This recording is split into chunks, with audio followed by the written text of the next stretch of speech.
నవ్య. నేను 6th class ఏ section చదువుతున్నాను.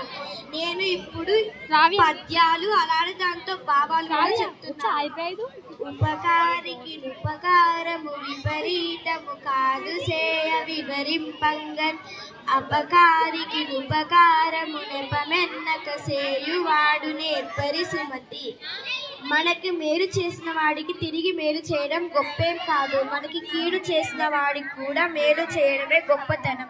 చీమలు పెట్టిన పుట్టలు పాములకు 20 ఎట్లు పాములు తగన్, హేమంబు కూడబెట్టిన భూమీషుల పాలు చేరు భూమిలో సుమతి.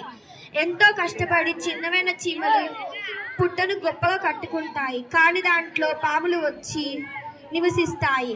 అట్లానే అమాయకుడు అత్యాశతో ధనాన్ని కూడబెడితే అది రాజుల పాలవుతుంది. తన గోపమే తన శత్రువు, తన శాంతమే తనకు రక్ష దయ చుట్టంబవు, తన సంతోషమే స్వర్గము, తన దుఃఖమే నరకమండు తథ్యము సుమతి. సుమతి తనలో ఉండే కోపమే తన శత్రువు, తనలోని శాంతమే తనకు రక్ష దయనే చుట్టము. సంతోషంగా ఉంటే అదే స్వర్గము, దుఃఖిస్తే అదే తనకు నరకము.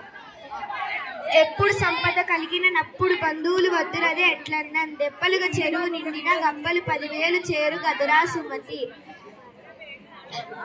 మన దగ్గర డబ్బులు ఉన్నప్పుడే బంధువులు వచ్చి చేరుతారు, అలానే చెరువు నీటితో నిండగానే కప్పలు వచ్చి చేరుతాయి.